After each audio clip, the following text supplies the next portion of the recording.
Assalamualaikum warahmatullahi wabarakatuh. Saya atas nama Reza Awalia Maharni dengan NIM 214031186 dengan dosen pengampu Ibu Oktaria. Saya akan menjelaskan materi ringkasan pengantar bisnis dari materi-materi yang pernah kita pelajari. Poin pertama yaitu ruang lingkup bisnis. Ruang lingkup bisnis sendiri adalah pernyataan formal dalam proposal usaha maupun bisnis plan yang menjelaskan cakupan sektor kerja dari sebuah perusahaan. Biasanya sektor ruang lingkup bisnis itu terletak pada bab kedua setelah bagian pendahuluan pada proposal.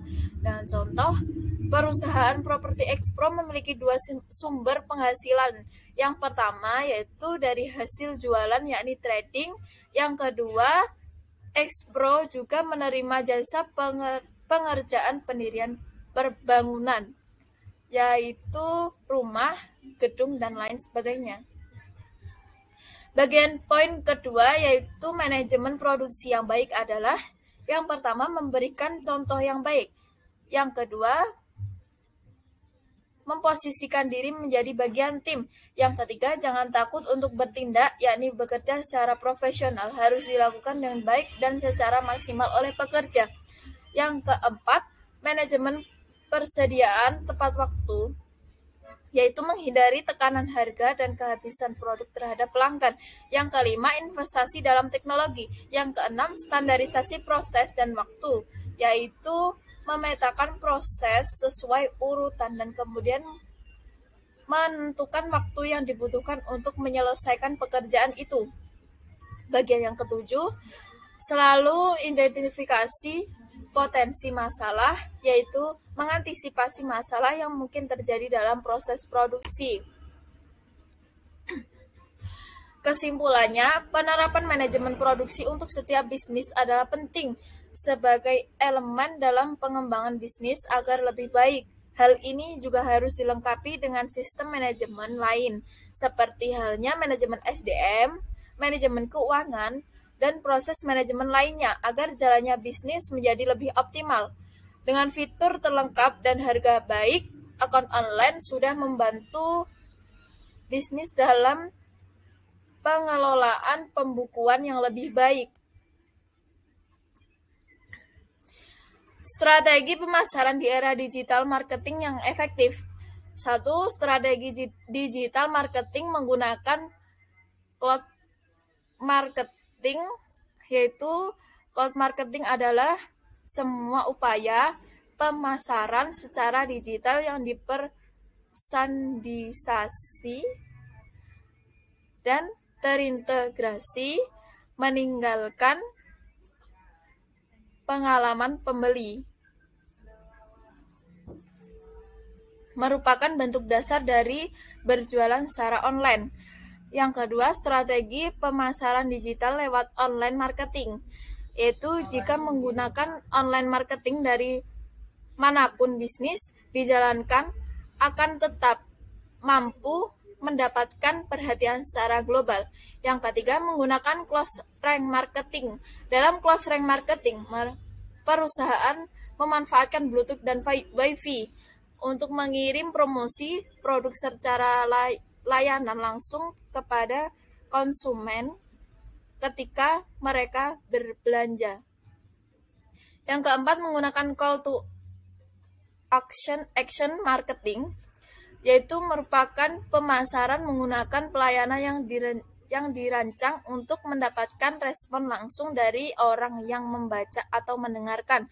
Yang kelima, strategi pemasaran dengan memanfaatkan konten marketing, yaitu merupakan proses pemasaran dengan membuat dan mendistribusikan konten yang relevan untuk menarik pembeli, memperoleh dan melibatkan target konsumen.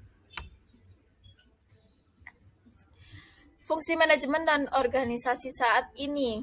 1. Planning, yakni perancangan, berfungsi untuk menyusun rencana dan strategi untuk mencapai tujuan organisasi.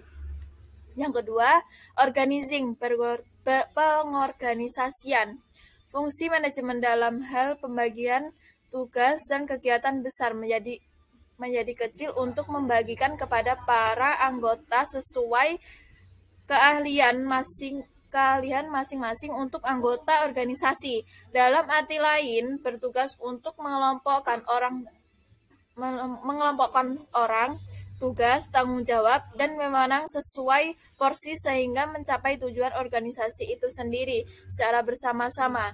Yang ketiga, directing, yakni pengarahan, berfungsi untuk meningkatkan efektivitas dan efisien kinerja para anggota secara optimal dalam mencapai cita-cita perusahaan.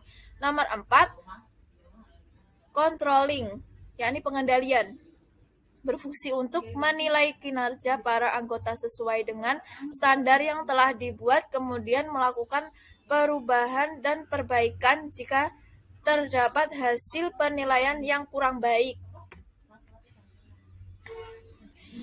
Poin selanjutnya yaitu pentingnya proposal bisnis atau usaha sebagai kerangka untuk mendirikan suatu usaha sebagai bahan perbandingan antara rencana sebelumnya dengan target yang ingin dicapai untuk merancang strategi bisnis secara menggali kelebihan maupun kekurangannya, peluang yang dapat diraih, dan tantangan yang dihadapi. Poin berikutnya yang terakhir, bentuk yuridis lembaga perusahaan.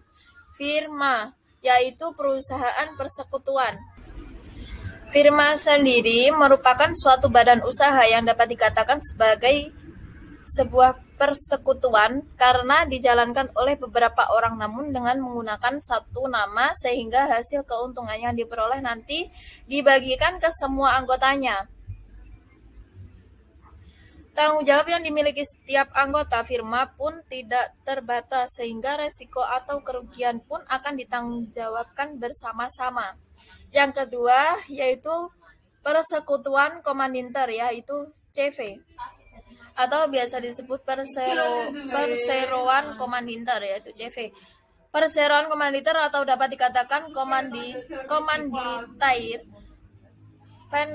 Vennootschap merupakan suatu persekutuan yang didirikan oleh dua orang atau lebih yang mempercayakan uangnya untuk digunakan oleh persekutuan tersebut.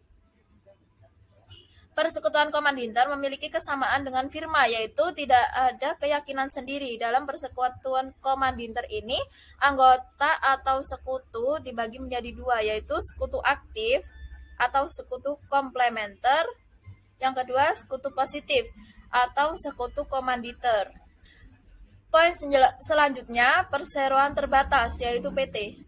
Perseroan terbatas atau sering disebut Namlos-Vennootschap adalah suatu badan usaha yang dimiliki oleh dua orang atau lebih yang memiliki saham di perusahaan tersebut. Perseroan terbatas ini memperoleh modal dari hasil penjualan saham. Untuk itulah kepemilikannya pun dimiliki lebih dari satu orang, dan apabila salah satu dari pemilik saham tersebut mengundurkan diri, perusahaan tetap dapat berjalan tanpa perlu khawatir karena dibubarkan, karena saham yang memiliki orang tersebut bisa dijual ke orang lain atau diganti kepemilikannya. Tanggung jawab para pemegang saham dalam perseroan terbatas pun hanya sebatas sebesar modal yang mereka serahkan. Yang selanjutnya, lembaga keuangan. Kemudian kerjasama, penggabungan, dan ekspansi. Yang selanjutnya kerjasama. Yang terakhir yaitu penggabungan. Sekian penjelasan dari saya, kurang lebihnya saya minta maaf. Saya akhiri, wassalamualaikum warahmatullahi wabarakatuh. See you.